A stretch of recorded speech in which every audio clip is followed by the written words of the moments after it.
from the security team. We have a really great talk today. Bruce is here to talk about big data. Data and Goliath is his new book. And I had a hard time figuring out what to talk about, how to introduce him. There's the stuff you read, and you're associated with, you're a Harvard Fellow, EFF, 13 books, well known in the security community. But last night I stayed up and I read his book. I was up most of the night. And then I got up at 5:30 this morning. I was really tired. And with the time change, it was like 4:30. And I wanted to take some notes.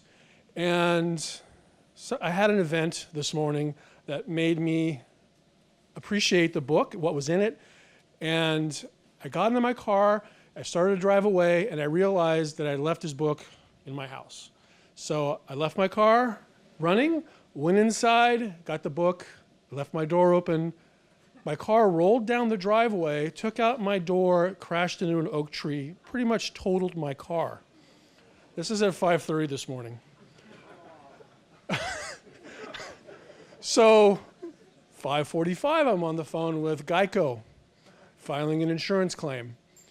And it dawned on me, I'm now even more involved in Google. I'm involved with Geico and big data. And in reading his book, there was a company that looks at car websites, right, Bruce? Hey, you're looking for new cars, and when you go in to buy a new car, you'll read about this. They already know you're looking for a new car. They can sort of take advantage of that. And was it $300, $400-ish? They can take advantage of you in that way. And I was like, oh my God, I was looking at new cars a couple of weeks ago. Is Geico going to say, hey, I'm not going to deal with your claim because you just pushed your car down the driveway because you wanted a new car? Or there's companies that look at where you drive, they're collecting your license plates. There's all this big data that they're generating. And I just realized that a lot of stuff that was in his book was completely relevant, not only to what I do at work here at Google, but in my daily life of, hey, I just crashed my car, what's going to happen? So just keep that in mind that I didn't realize that I would have this big data event right before this happened. But Bruce, why don't you come up here and talk about your book? It actually is a really good read, and there's a lot to go over. So thanks for coming up.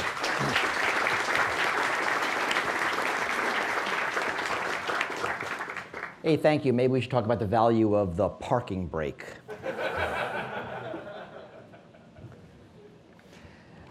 I want to talk about data.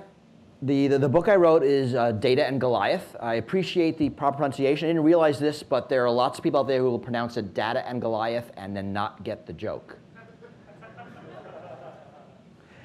Data and Goliath. I mean, I'm happy with the title. The title was a collaboration with my editor and I, with going around different titles, and we came with Data and Goliath. I immediately loved it because it's so evocative. But the problem with Data and Goliath's title is that Malcolm Gladwell had just come out with a book called David and Goliath. And that would be okay, except that Malcolm Gladwell's previous book was called Outliers, and my previous book was called Liars and Outliers, came out after his. And aping him twice seemed like too much. So I wrote on my blog this story of the title that's great but cannot be, and I got an email out of the blue from Malcolm Gladwell, who I don't know, saying you should use the title. And I said, thanks, will you blurb the book? And he said, sure. And I said, the publisher will put on the front cover in a font bigger than my name.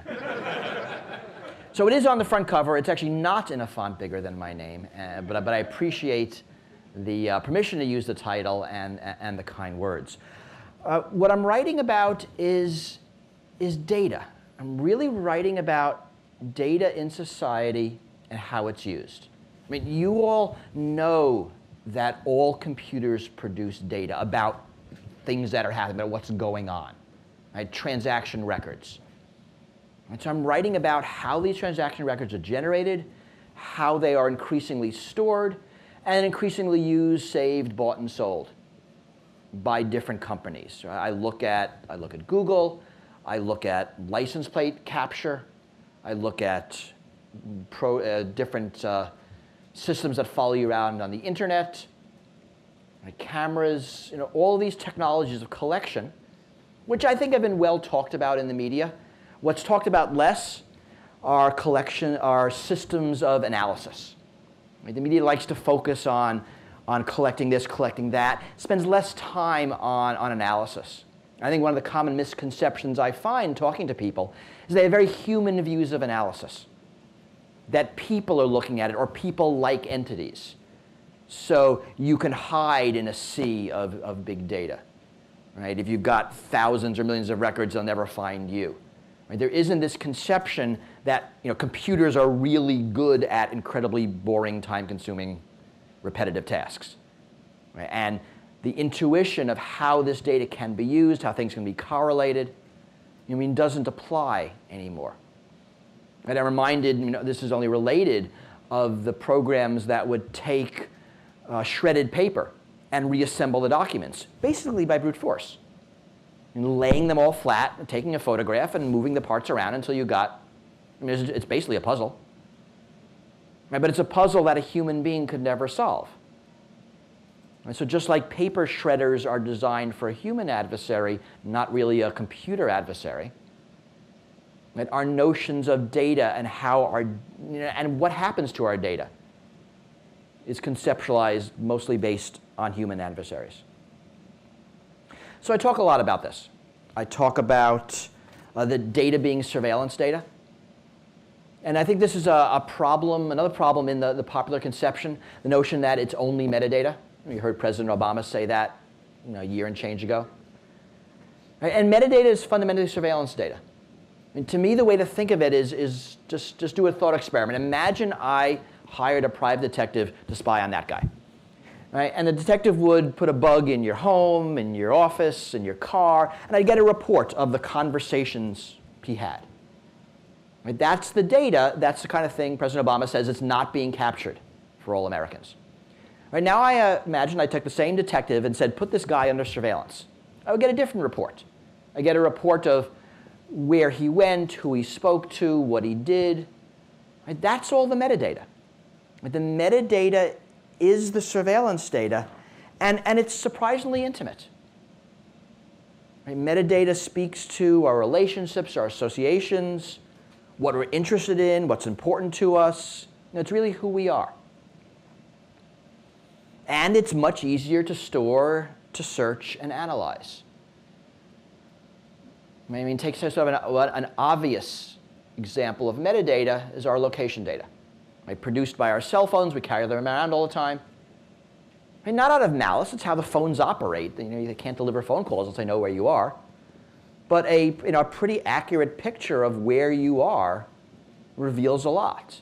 It's much more important for an entity trying to control us, whoever that might be, that we're all in the same room together, much less so than what I happen to be saying from the podium. So we are in the golden age of surveillance. And there's a couple of characteristics of it. It's incidental. It's generally a side effect of the things we want to do. We don't pick up our phone in the morning and say, I'm going to put my surveillance device in my pocket today. But it has to be that, otherwise it can't operate as a cell phone. It's covert. We don't see it.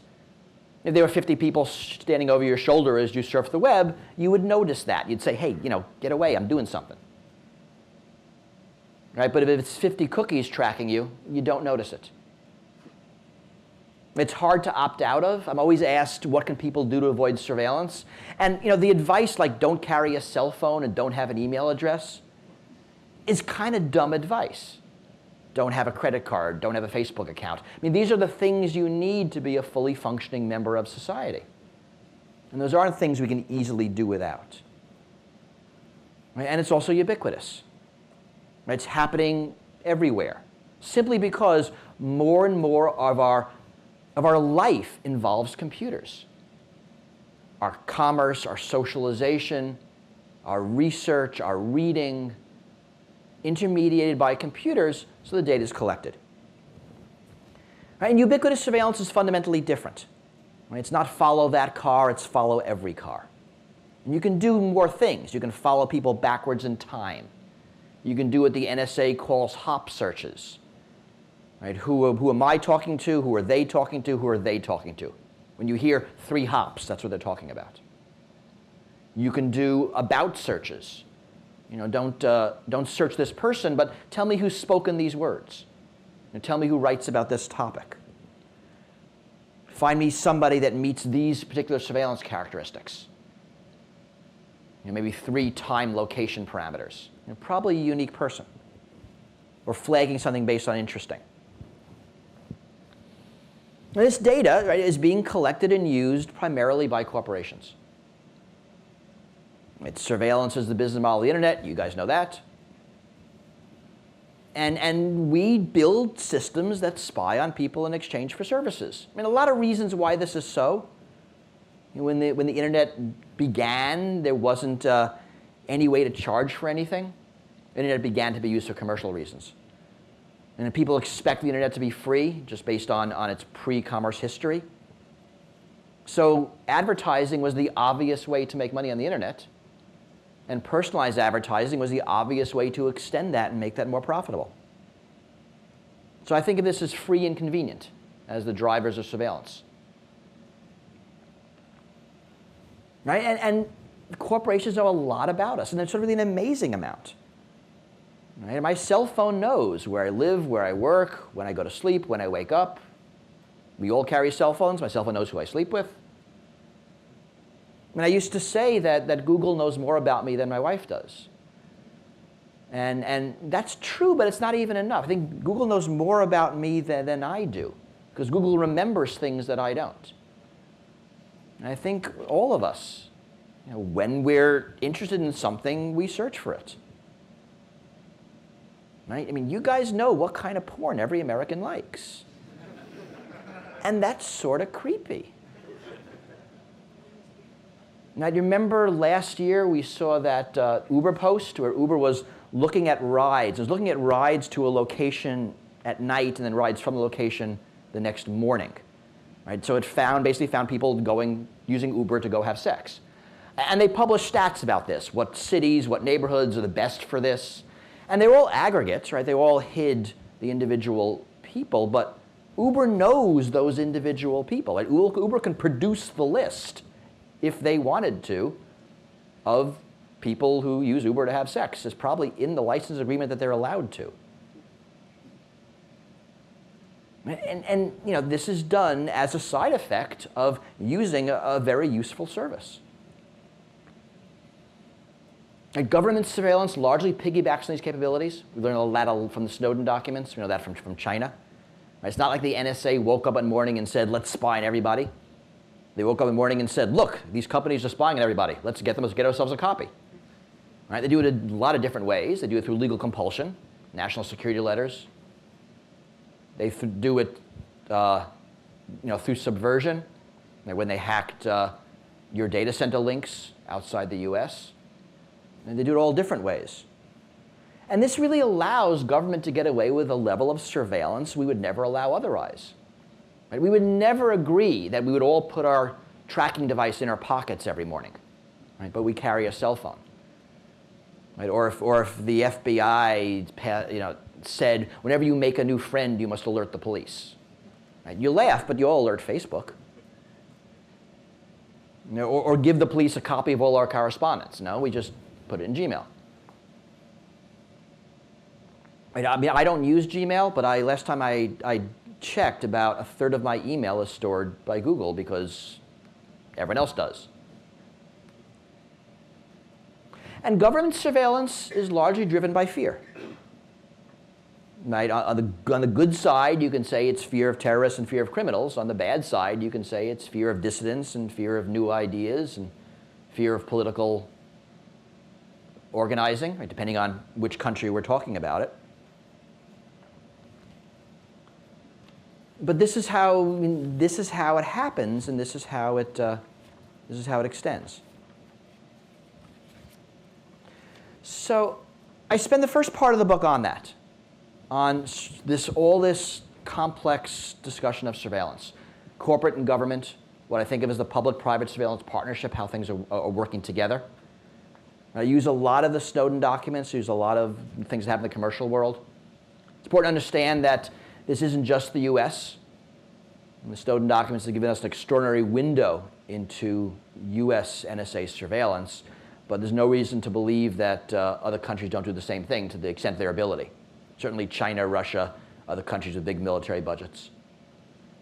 And a lot of what we see the NSA doing are straightforward extensions of hacker tools. I mean, to me, the most surprising thing about the Snowden documents is the lack of surprising things in the Snowden documents.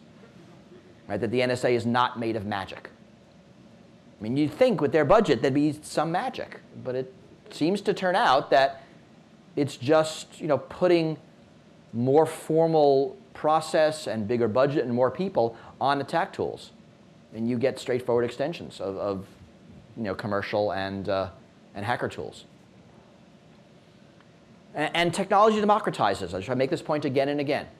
Right? Today's top secret NSA programs are tomorrow's PhD theses and the next day's hacker tools. So when you see a really impressive NSA trick, it's a preview of what the hackers are going to do in 2 years from now. Right? The latest one was the ability, we saw this from Kaspersky, the ability to hide malware in the boot areas of hard drives. I mean, a truly impressive technique that even if you take your computer, erase all the memory, reinstall the operating system, it's still infected. Right? So this in, I guess in 2008 was a secret NSA program. After Kaspersky talked about it, I started looking at the academic research, and I found 3 papers of the past few years talking about the same techniques. Right? So do we know that the government of China doesn't do this? I wouldn't trust that they didn't. I still believe the best way when you come back from a trip to China to scrub your computer is to throw it away and get a new one. Right? So when we're looking at these techniques, we need to keep in mind that they're not NSA only. I spend the second part of the book on, it's a section called What's at Stake, where I talk about why this matters, why privacy matters, why data matters. And I head-on attack, the 2 tropes you'll hear in common discussion about this. And the first one is security versus privacy, and the second is if you have nothing to hide, you have nothing to fear. And those are the 2 main talking points you'll hear out in the common world. As security versus privacy, I think that's obviously not true. I mean, whenever someone says security versus privacy, look at them and say door lock, burglar alarm, tall fence. There's a lot of security that has nothing to do with privacy. And also, you don't actually feel secure when your privacy is violated. This notion that they don't go hand in hand, I think this doesn't make any sense, that privacy is a part of security. I mean, to be sure, there are aspects of security that require privacy violation, right? Police investigating crimes. And we have lots of systems in place to ensure that that process happens fairly with minimal abuse. And I talk a lot about them. So the nothing to hide, nothing to fear argument, that mischaracterizes privacy as something to hide. I think privacy is much more about autonomy and power and control. Privacy is my ability to decide how I present myself to the world. And stripping someone of that is very dehumanizing. And lots of scientific studies on surveillance bear that out. But more importantly, privacy allows society to move forward. I mean, right now in the United States, we're at the brink of 2 amazing social changes. Right? Gay marriage will be legal in all 50 states soon, and marijuana will be legal in all 50 states soon. I mean, 2 things which right now feel inevitable, but 3 years ago would have felt impossible. Now, the process to get from one to the other requires privacy.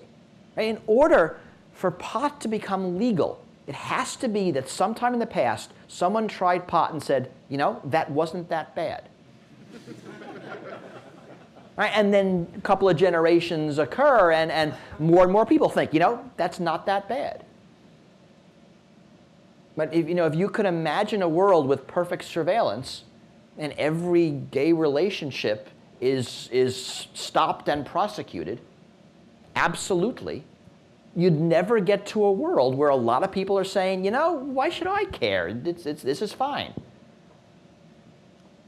And it's a really interesting process, from something being illegal to illegal and tolerated, to illegal and really tolerated, to legal. And that process only works through imperfect enforcement.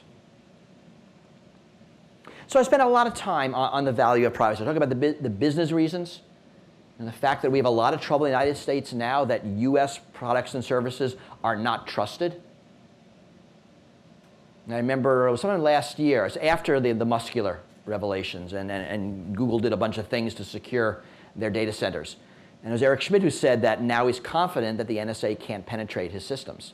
Well, one, I don't think that's true, but you know, even the best he actually could say is, the NSA can't penetrate my systems except for the ways I don't know about and the ways I have been legally compelled not to tell you about.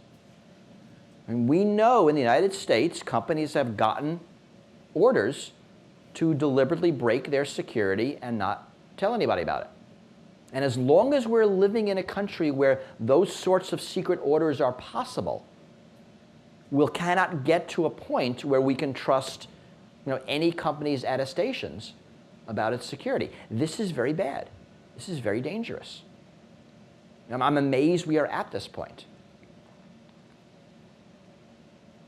So I talk about all that. The third part of the book is entitled How to Fix It. And there I spend time on solutions. This is very hard. In the first chapter, I just talk about the principles. And one of the principles I want to mention here is the notion that we have just one network and one answer. And the NSA traditionally has a dual mission. When you look back at their Cold War origins, they had two different complementary missions. One was to protect US communications. The other was to attack Soviet communications.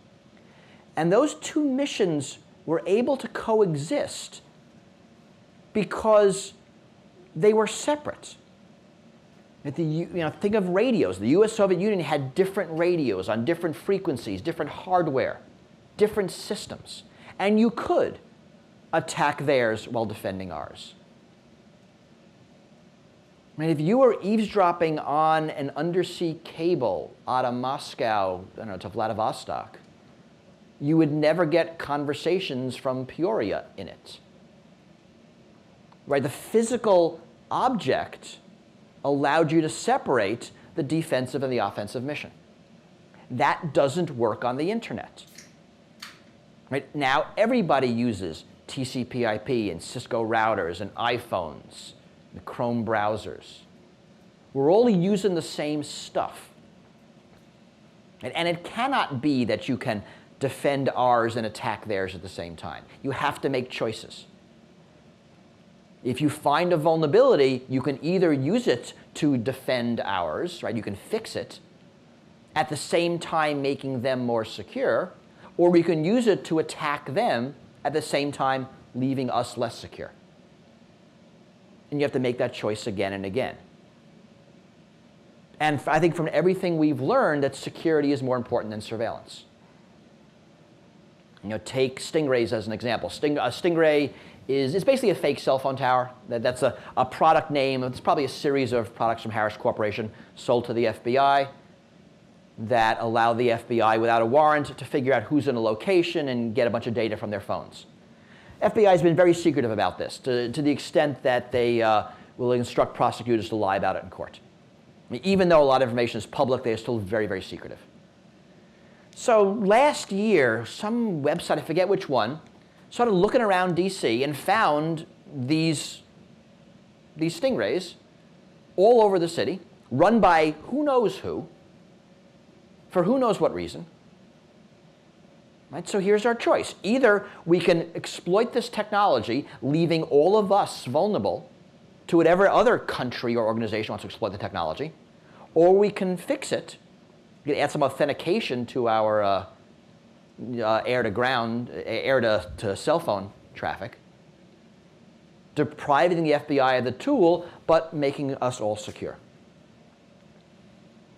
And I talk about a bunch of these principles. I talk about things that I think governments should do, things that I think corporations should do, which often are government mandates to corporations. Right? Things that I think people should do as individuals, technologies we can employ. This is very hard. I mean, everyone wants to know what can they do to avoid surveillance. And a lot of the answer is not much, because so much of our data is in the hands of third parties. Right? If Anthem Health gets hacked, there's nothing I can do about it.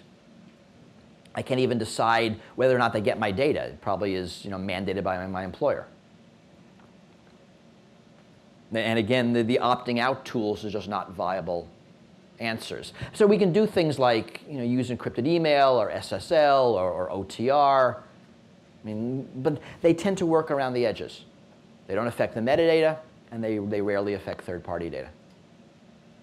So we're living in an interesting world where the solutions are a combination of law and technology. Even worse, we're living in a world where law can undermine technology. Right? Google gets a secret court order to break their security, and fights it in court, and it's 2 years out, and you lose. And we also live in a world where two caffeine-fueled undergrads at Stanford can write an app that undermines the law, which means that both have to work in order for us to get security again. And this is a thorny problem. What I want people to do when people ask, what should I do? The thing I say is we need to start observing surveillance and talking about surveillance. Pew Research did an international survey on the effects of the Snowden documents. And one of the things they asked is, have you taken any steps to protect your privacy since the Snowden revelations? And they produced numbers by country. I did the calculation by population and percentage, and came up with a figure that 700 million people on the planet have done something to protect their privacy in the wake of the Snowden documents, the NSA's activities. Now, probably most of the stuff people did wasn't effective. Probably some of the people who said I did something didn't actually do something. But what that is a measure of, it's a measure of people's changing their perceptions of data and security based on these documents. I can't think of another issue that moved 700 million people on this planet in the course of a year. That is truly amazing. And what Snowden said is he wanted to start the conversation. I think this proves he did it. And I think we have to continue the conversation. So observing surveillance and discussing it. And it's not a matter of all surveillance is bad. I think this is a complex issue. This is an issue of designing systems to extract group value from our data while protecting people individually. And I actually think this is a fundamental issue of the information age. Our data has enormous value to us collectively, and our data has enormous value to us each individually. How do we reconcile this? Right? What law enforcement will say is, we need to get your data to prevent crime. NSA will say, we need your data to prevent terrorism. Right? Behavioral data is valuable for advertising. Medical data, I think there's huge value in taking all of our medical data, putting it in one big database, and letting researchers at it. Yet it's incredibly personal. Or something as easy as movement data. I like it when Google Maps tells me real-time traffic information based on real-time surveillance. That is a valuable service. How do we extract these valuable group benefits of our data while protecting us each individually? I think this is a very core problem to big data, and one we really need to address. I've said this before, but I think data is the pollution problem of the information age. I think it's a reasonably robust analogy. Right? All processes produce it. It stays around. We're discussing secondary uses, recycling, storage, disposal. And I really think that, in the same way that we look back at the titans of industry 100 years ago, 150 years ago, ignoring pollution as they built the industrial age, that we're going to be judged by our grandchildren and great-grandchildren on the decisions we make about data here in the early decades of the information age. So that's the book I wrote, and that's why I wrote it. I'm happy to take questions.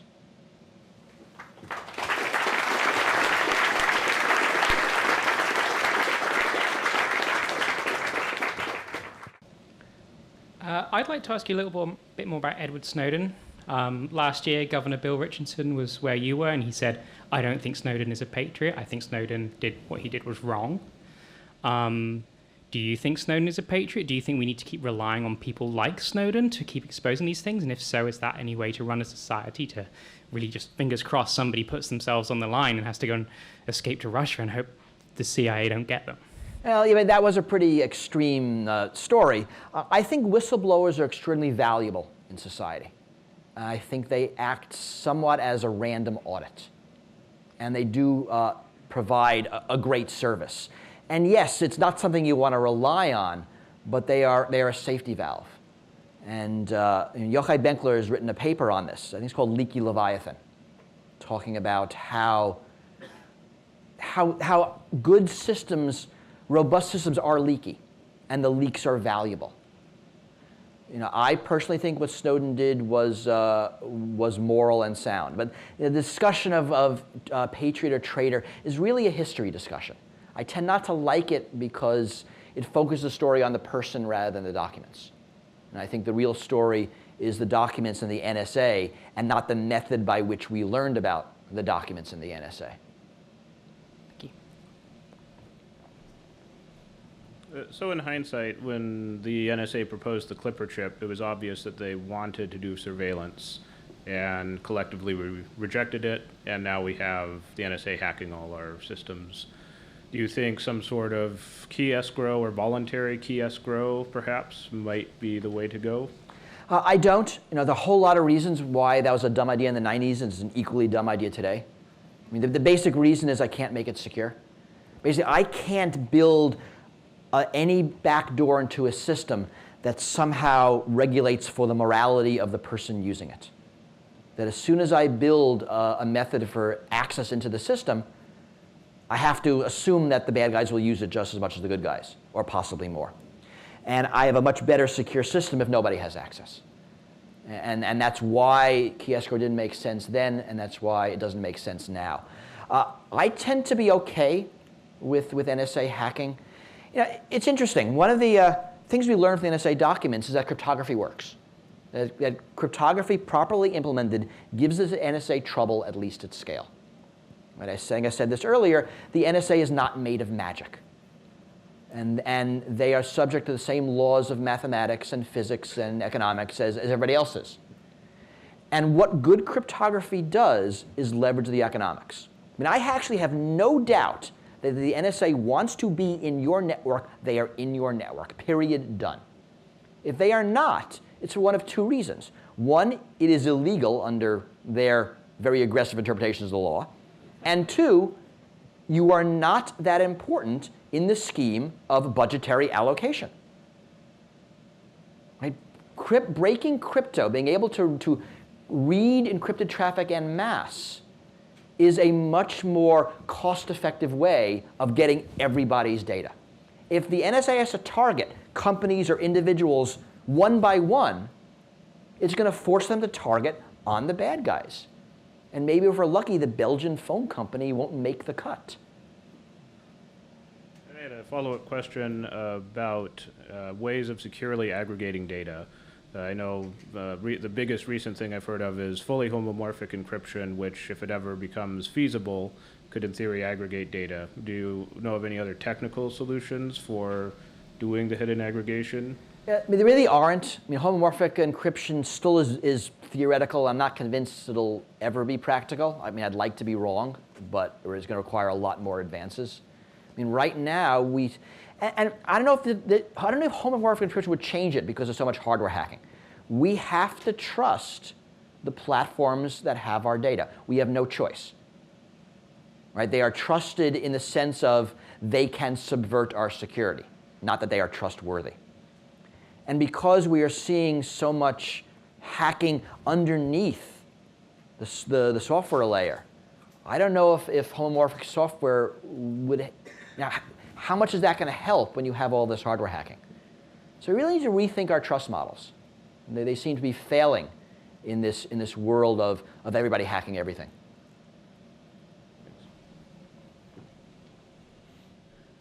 Thank you for coming here. I know you said everybody asks you, what can I do? But this is a particularly, we are part of the surveillance system.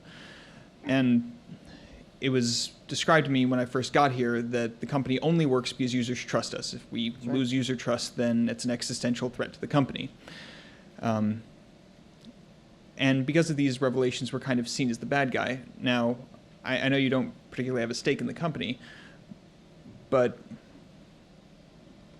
people here tend to be pretty well-meaning about this. Like, what can we do to lean towards the good uses of surveillance as opposed to the evil ones, and how can we move kind of the system towards that? So I have a few suggestions. The first one is transparency, that the more that your systems are transparent, the more they're trusted. And I'd like there to be some way to make the search results, the system that produces search results, more transparent. I know that's hard. I know there's proprietary data all through that. But the more transparency, the better. And that's my first suggestion, in all systems. The second is we need to fight this notion of secret law. That as long as you can be legally compelled to lie to all of us about how secure your stuff is, there can be no final trust. Now, this isn't your fault, right? This is something you've been thrust into, but you can help us solve this. So fighting these secret orders in every way possible, I think, would be a huge thing. And I think doing that in public is another way to engender trust. I mean, Microsoft is getting huge PR value out of fighting this court order to turn over data that's in their servers in Ireland. From a purely self-serving point of view, it's a great decision on Microsoft to fight, win or lose. The third thing is to think about encrypting Gmail. I wonder what the marginal value is from being able to, get people's interest out of their Gmail. And my hope is, and my thought is, that it's low enough that you can offer more common encryption. I mean, yes, if someone's using Google Now, we need to figure out how to make that work, or I guess you can't use Google Now if your stuff is encrypted. But some way to give more users easier access to email encryption is something Google can do and make an enormous difference. So those are my three suggestions. There's probably more if I thought about it. Those are three that come to mind. Thank you. And just as a note, there's a public project called End-to-End for doing client-side email encryption for Gmail. It's not widely rolled out, but we are working on that. Yeah, but I want it almost to be default. I mean, I want it to be not just rolled out. I want it to be a thing that an average Gmail user without any technical knowledge gets. I mean, the reason SSL works to the extent it does is you're not thinking about it. It just works. And what you're doing on trying to make more SSL everywhere is great. I mean, those are the things that make a difference. Because Google can move so many users just by changing a default. Thank you. I get the sense that in this country, people are more worried about government surveillance, and in Europe, people are more worried about corporate surveillance. What do you think is the more damaging and risky to our society? So I think your generalization is largely correct. I mean, there are certainly exceptions. There are a lot of people in both countries worried about the other thing. But by and large, you're right. I think the biggest problem is the two together. That separating doesn't make sense. That it's the public-private security partnership that I worry about. It's governments using corporate data. It's corporations getting government contracts and lobbying for government surveillance. That these things working together is really what's causing the problem. And separating them doesn't make sense anymore. Because it's all about power using data against the less powerful. You're going to be my last two questions. I'm wondering what you think of David Brin's thesis in The Transparent Society, where he says that essentially a world of privacy is not something that we can achieve going forward, that loss of privacy is inevitable, but the choice we have is symmetric versus asymmetric loss of privacy. and that the worst outcome is the one we have right now, where the powerful, the NSA, get to do their surveillance in secret, and that the way forward is in the direction that supports democratic accountability, that there are real limits on their ability to do things in secret. So I think what Bryn misses in the analysis is how power factors into it. That you're really talking about the powerful state and corporations, less powerful individuals. And that just allowing surveillance in this direction doesn't even the score. When a policeman asks for your ID, asking for the policeman's ID also doesn't make that an even exchange. So I'm all in favor of transparency, and I like the idea of surveillance and surveillance from below, but I don't think that changes things. I disagree with this thesis that loss of privacy is inevitable. I think that that's not true, that's too fatalistic, and we haven't lost. And there are ways to get privacy, maybe not technically, but certainly legally. Right? Because that's the kind of society we are. Several years ago, you published on how you maintained for the guests to your home an open Wi-Fi network. In 2015, and particularly in high-density areas like the Bay Area, would you still recommend maintaining an open Wi-Fi hotspot? So I'll tell you what I do. Right? I still have an open Wi-Fi hotspot in my house in Minneapolis. I recently got an apartment in Cambridge. I'm spending a lot of time at Harvard, and there I have a password. So I guess your notion of high density is what made a difference to me. I still think it's fine to have open wireless. I think it's easy and polite. But in an apartment building, I decided that putting a password on it was the right thing to do. It's an easy to guess password, so.